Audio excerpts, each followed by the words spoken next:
once again, welcome back to another episode of Shenanaguy Plays Dreads Cold Steel. Let us go ahead and finish off our second field study day, which entails just leaving, I'm pretty sure. So we run all the way back. A challenging foe. We should engage it with care. Or just not engage it at all. You don't always have to fight, Laura. Gosh.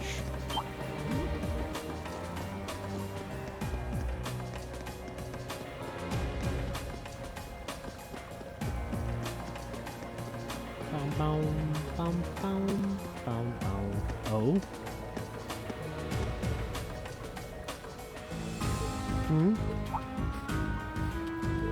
Is something the matter? Oh, I didn't notice this before, but does anyone else feel a slight breeze in this area? Wait. This way.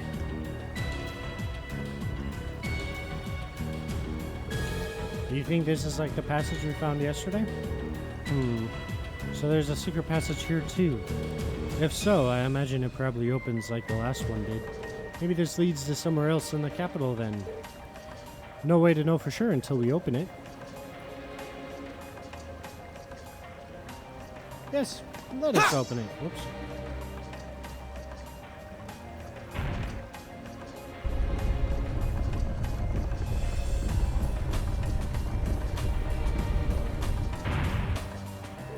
I suspected as much.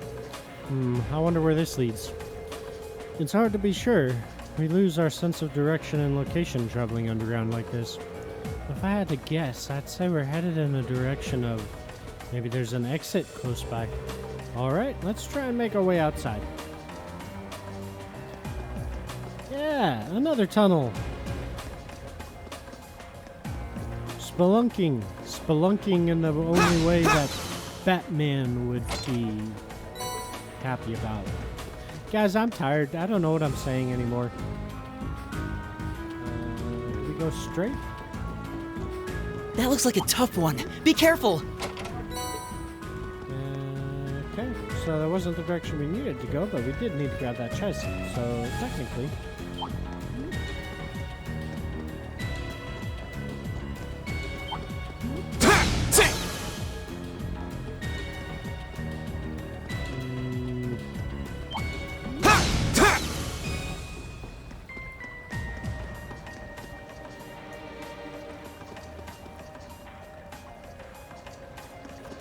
go up the ladder.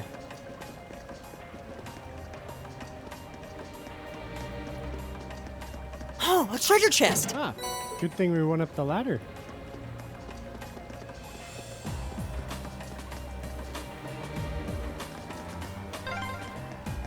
Oh, there's the exit. We're finally there. Yes.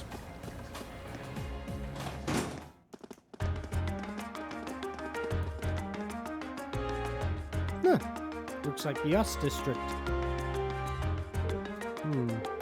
Hey, isn't this dots?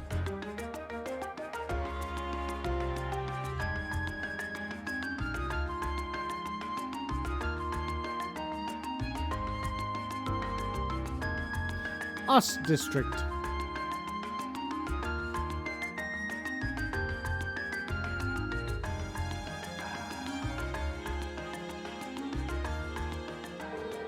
We seem to have emerged in the US district.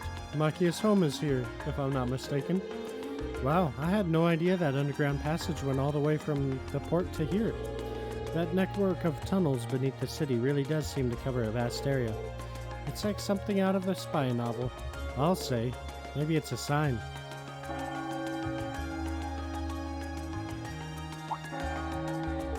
What's that? That must be the chime to mark the noon hour. Yeah, that's Heimdall Cathedral's bell.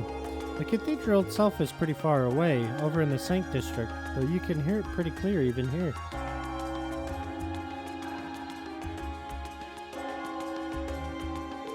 Well, I think it's about time we found something to eat.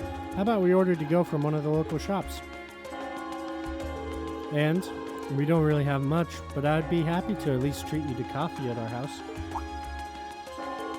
What? You mean Machias?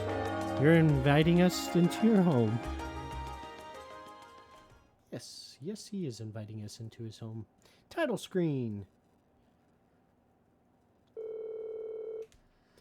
They decided to grab some fish and chips, mate, to go from a nearby pub. I'm sorry. With their meal in hand, they headed to Machias' house to enjoy lunch with a good cup of coffee. Because coffee and fish and chips go so well together.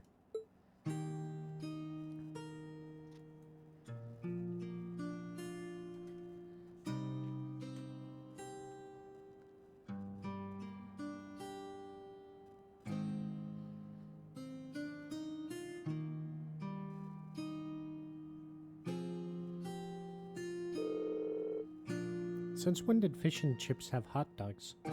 Ah, so this is the capital's famous fish and chips. Fish and chips. Chips. Cheese. I was expecting it to be delicious, but even still, I'm impressed. Yeah, that pub's supposed to be pretty well known for their fish and chips. I'll admit it tastes good, but at the end of the day, it's still greasy comfort food. Better eat it while it's hot. It tastes disgusting if you leave it to cool off. Probably still better than wartime rations, though. What food isn't? This coffee seems pretty high class, though. It's got a nice, rich fragrance. Do you buy your own beans and grind them at home? Yeah, it looks like my father went out and stocked up not too long ago. Now and then, he gets a chance to take some time away from his duties and come relax back here. He sees his coffee as a small island of luxury in his hectic daily life, I think. That does sound like something I could see Governor Regnitz saying. He seems like quite a respectable man to me. You'd hardly imagine a home like this belonging to an important official like the Imperial Governor. It's tiny. You know, Fee, it wouldn't hurt to be a little less blunt. No worries. As I said, my father and I are commoners through and through. He might be a top official, but neither of us really saw that as a reason to change our whole lifestyle. Besides, it's not as though we don't have some attachment to this house. Ah, right. It does seem like a comfy place to live in, though. Really cozy and relaxing. Ooh, there's a photo. Oh, that.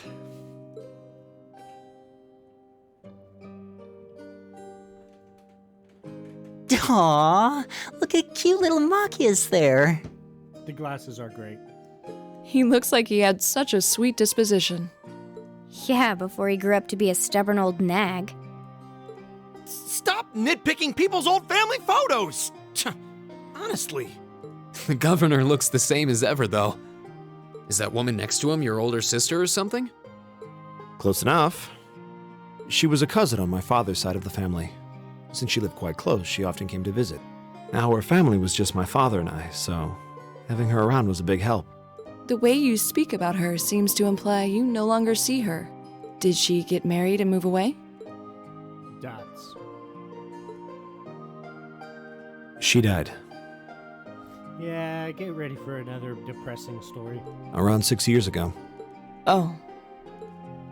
Dots. I see. And that has something to do with why you hate the nobility, right? Exclamations. So... I never really planned on telling anyone about this. But considering all we've been through, I suppose it's time I told you a little more about me. It's a long story, but would you hear me out? Yes. Of course. I would love to hear you out, Machias. Absolutely. Glad to. Thanks. Sis was 9 years my senior. Beautiful, kind. To me, she was in every sense the ideal woman.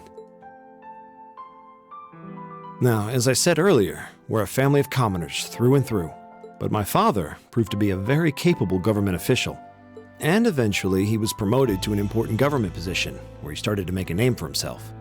Honesty and integrity are a core part of his work ethic. So, of course, he made his fair share of enemies.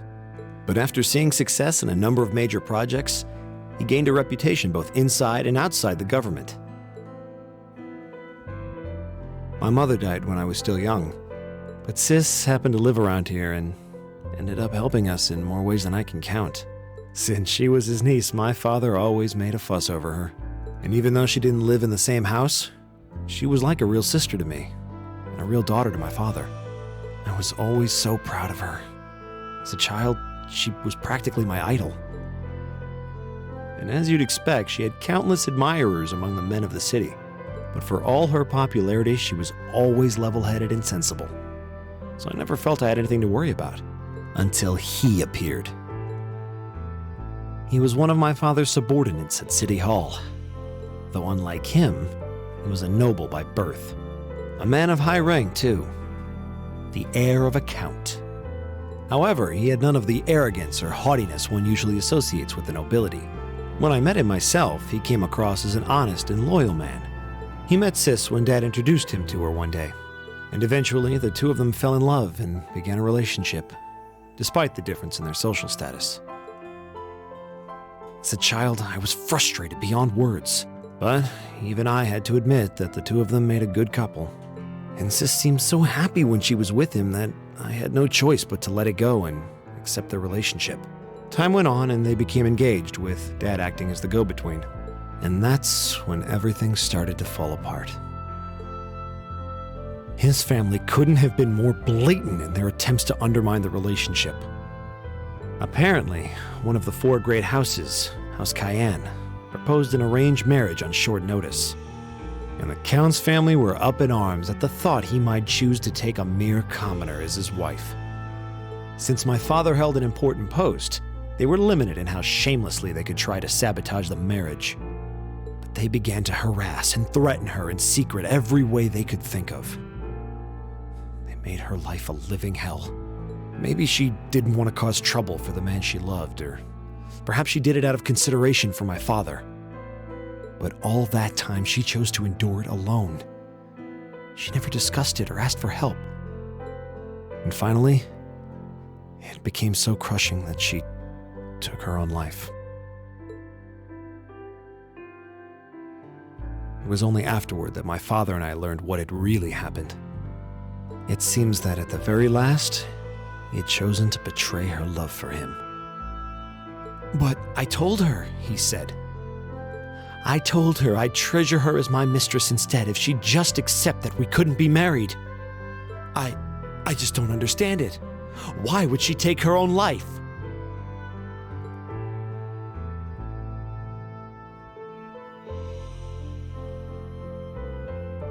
After that, my father seemed to redouble his efforts. It was like watching a machine kick into high gear. With the help of his ally, Chancellor Osborne, he was able to wrest control of City Hall from the noble faction. Then, 4 years ago, he was appointed to his current position as governor of Heimdall. And that's how the Regnitz family came to be where it is. I don't even know what to say. So that's why you started hating nobles? Yeah. I was so furious at Sis's death. My hatred needed to be directed at someone. Anyone. First I blamed her fiancé, then his family, then the family of the Duke who tried to intervene. In the end, I just hated the nobility as a whole. The people, their culture, the entire idea of social classes. I desperately wanted the strength to win against them. To show how right I was. How wrong they were. Dots. But deep down, I knew the truth about my hate. I knew I was taking out my anger on people who didn't deserve it. People who had done nothing wrong. You did? They may be from different social classes, but people are still individuals. Sis's fiancé was faithful to her. He just wasn't strong enough to shield her from all that ugliness, despite his love.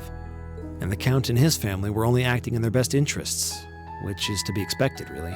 Ultimately, I've had to acknowledge that not all commoners are good people, and not all nobles are unworthy of respect. Sis might not have done much to change my opinion, but getting to know you two showed me that there are nobles who live up to that name. Machias. Dots. I have no idea how my father feels about all of this, but this is how I've come to feel. I see. You have my thanks. I'm glad you felt you could talk to us about it.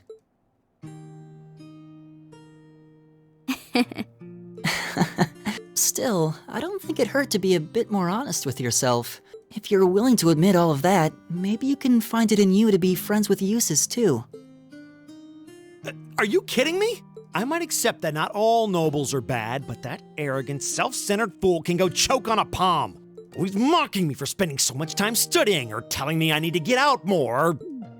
I don't think he goes quite that far. Besides, I don't think he does it on purpose. He doesn't mean any harm. That's the most irritating part! He does it without thinking! Well, that was a good coffee break, wouldn't you say? They're gonna be the best of friends. I'm sure. Trails of Cold Steel, title screen.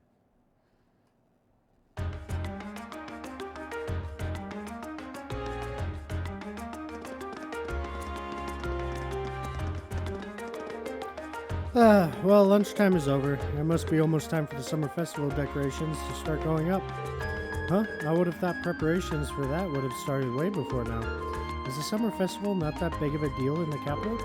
It depends on who you ask, I guess. I've always just thought of it as one of those small yearly traditions.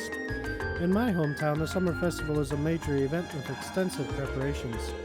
Perhaps those places where the ancient animistic traditions survive put more effort into celebrating the festival.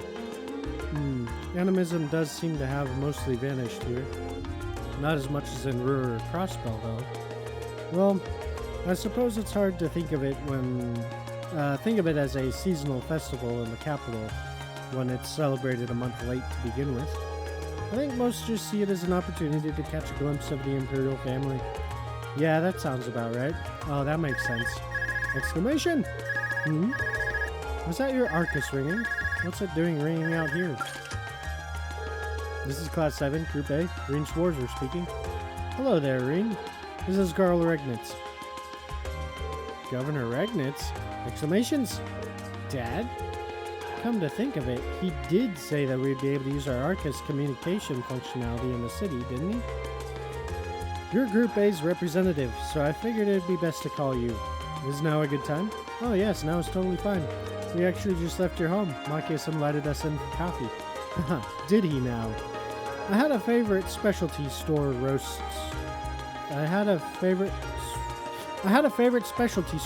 those beans just the way I like them.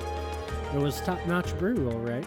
With all that's been going on, it was nice to just sit down and enjoy a good cup of coffee. Well, I'm glad you were able to spend some quality time together. Anyway, getting to the point. I'm calling because we have a bit of a problem on our hands. That being the case, I'd like Group A to take care of one additional task for me. An extra task? We can do that, sure, but what exactly is it you'd like us to do? There appears to have been a burglary at a jeweler's in the Garnier district. But that's not all. The culprit seems to have left a message addressed to you. What? Your confusion is understandable. However, the jewelers submitted a report of the burglary to City Hall a short while ago. Normally I'd leave this to the proper authorities, but would you be willing to go and see if there's anything we can do? Of course, sir. We'll head over there to the Garnier district at once. Alright then, I leave this matter in your hands. What was that all about? Whatever it was, you seemed perplexed. Well, wait till you hear this. Reen explained the particulars of Governor Regnitz's additional task to the group. So a jewelry boutique was burglarized and the culprit left a message addressed to us? Weird. Though thinking about it, this all sounds kind of familiar. Yeah, now that you mention it, I'm getting a strange sense of deja vu as well. Still, it would have been helpful if my father could have furnished a few more details. Well, it's already past noon. Let's head over to Garnier District and find out what happened. Reen and the other members of Group A paid a short visit to Heimdall Port to report the monster's extermination. After doing so, they boarded a tram to the Garnier District. Quest: Heimdall Port monster completed. Received U material ×5 as a reward. One additional field study task was added. Burglary at the jeweler's required. Task, burglary at the jewelers. Client, San Corius Jewelers. It seems a burglary has taken place at a jeweler's in the Gardner district called Sand Quarries. Sand Quarries, not sand. Jeez. We should head over and find out what happened as soon as possible. Indubitably. Right. How are we on our steps? Oh. I could have sworn there's supposed to be dialogue for that, so we'll go finish this quest real quick.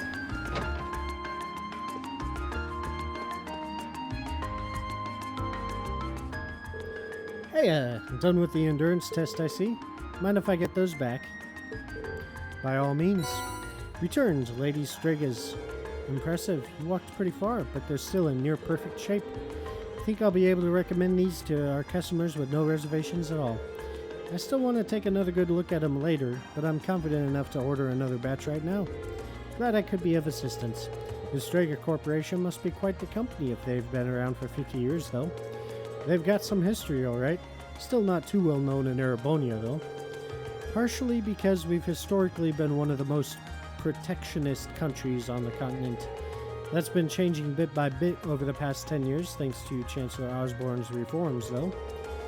There was a new clause added to the Customs Act at the end of last year that further relaxed import restrictions, too. That's what made me decide to start stocking Strega's stuff, actually. I'm sure the nobles are feeling frustrated over that, considering the restrictions only benefited them. Yeah, it's a good thing for the common people, though. Chancellor Osborne knows what he's doing. Frighteningly well. Haha, pretty much, yeah. Oh yeah, I should give you your reward before I forget.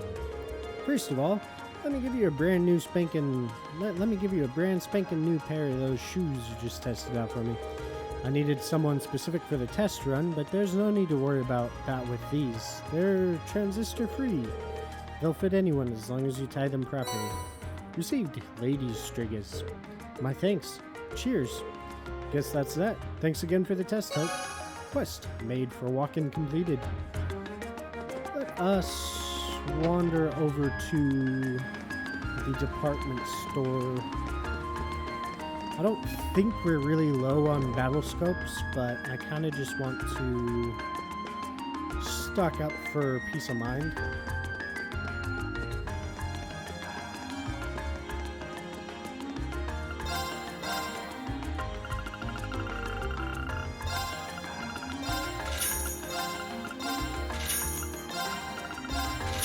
See how many of these we can all stock up on.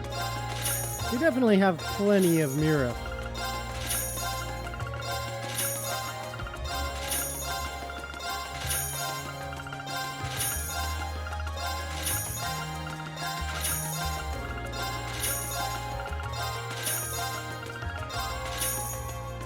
Oh? We can get more Mira. It's fine.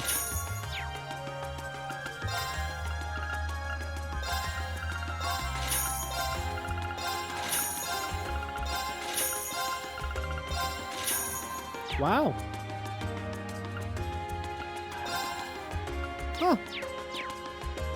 That took all of our Mira. I'm impressed.